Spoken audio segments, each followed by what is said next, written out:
ಸ್ನೇಹಿತರೆ, ಇವತ್ತು ಒಂದು ಸೀರಿಯಸ್ ಟಾಪಿಕ್ ಬಗ್ಗೆ ಚಿಲ್ಲಾಗಿ ಮಾತಾಡೋಣ. ಯುಎಸ್ ಮತ್ತು ಇರಾನ್ ನಡುವೆ ನಡೀತಾ ಇರುವ ವಾರ್ ಕೇಳೋದಕ್ಕೆ ಸ್ಕೇರಿ ಅನ್ಸುತ್ತೆ ಅಲ್ವಾ? ಆದ್ರೆ ನಾನು ಸಿಂಪಲ್ ಆಗಿ ಹೇಳ್ತೀನಿ, ಟೆನ್ಷನ್ ಬೇಡ. ಈಗ ಸಿಚುವೇಶನ್ ಏನು ಅಂದ್ರೆ, ಯುಎಸ್ ಮಿಡಲ್ ಈಸ್ಟ್ ಕಡೆ ಸೋಲ್ಜರ್ಸ್ ಕಳಿಸ್ತಾ ಇದೆ, ಬೇಸಿಕಲಿ ರೆಡಿ ಬ್ರೋ ಅಂತ ಹೇಳ್ತಾ ಇದೆ. ಇನ್ನೊಂದು ಕಡೆ ಇರಾನ್ ಕೂಡ ಮಿಸೈಲ್ಸ್ ಲಾಂಚ್ ಮಾಡ್ತಾ ಇದೆ, ಅಂದ್ರೆ ಇಬ್ರು ನಾನು ಇಲ್ಲೇ ಇದ್ದೀನಿ ಅಂತ ತೋರಿಸ್ತಾ ಇದ್ದಾರೆ. ಈಗ ಮುಖ್ಯ ಟ್ವಿಸ್ಟ್ ಏನು ಗೊತ್ತಾ? ಸ್ಟ್ರೇಟ್ ಆಫ್ ಹಾರ್ಮುಜ್ ಅನ್ನೋ ಪ್ಲೇಸ್ ಇದೆ. ಇದು ವರ್ಲ್ಡ್ ಆಯಿಲ್ಗೆ ಸೂಪರ್ ಇಂಪಾರ್ಟೆಂಟ್. ಇರಾನ್ ಅದ್ರ ಮೇಲೆ ಕಂಟ್ರೋಲ್ ಇಟ್ಕೊಂಡಿದೆ. ಅಂದ್ರೆ ಸ್ಮೈಲ್ ಆಗಿ ಹೇಳ್ಬೇಕಂದ್ರೆ, ಪೆಟ್ರೋಲ್ ರೇಟ್ ಏರೋ ಚಾನ್ಸಸ್ ಜಾಸ್ತಿ.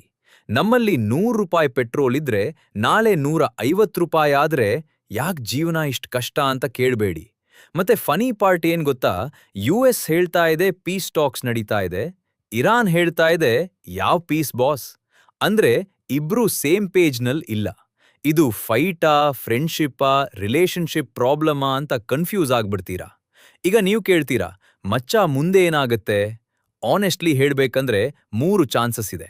ಫಸ್ಟ್, ವಾರ್ ಇನ್ನೂ ಬಿಗ್ ಆಗ್ಬಹುದು.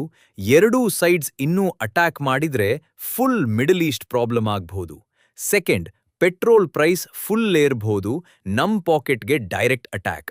ಥರ್ಡ್, ಲಕ್ಕಿ ಆಗಿದ್ರೆ ಪೀಸ್ ಆಗ್ಬಹುದು, ಬಟ್ ಅದು ಇಮಿಡಿಯೇಟ್ ಆಗೋ ಚಾನ್ಸ್ ಸ್ವಲ್ಪ ಕಡಿಮೆ. ಸೊ ಓವರ್ ಆಲ್ ಸಿಚುವೇಶನ್ ಏನು ಅಂದ್ರೆ, ಟೆನ್ಷನ್ ಇನ್ನೂ ಇದೆ, ಬಟ್ ಫ್ಯೂಚರ್ ಫುಲ್ ಡಿಪೆಂಡ್ ಆಗಿದೆ ಲೀಡರ್ಸ್ ಡಿಸಿಷನ್ಸ್ ಮೇಲೆ. ಈಗ ನಿಮಗ್ ಕೇಳಬೇಕು, ನೀವ್ ಯಾರ್ ಸೈಡ್ ಸ್ಟ್ರಾಂಗ್ ಅಂತ ಫೀಲ್ ಮಾಡ್ತೀರಾ? ಯುಎಸ್ಆ ಅಥವಾ ಇರಾನಾ? ಕಮೆಂಟ್ ಮಾಡಿ. ವಿಡಿಯೋ ಇಷ್ಟ ಆಯ್ತಾ? ಲೈಕ್ ಮಾಡಿ, ಶೇರ್ ಮಾಡಿ.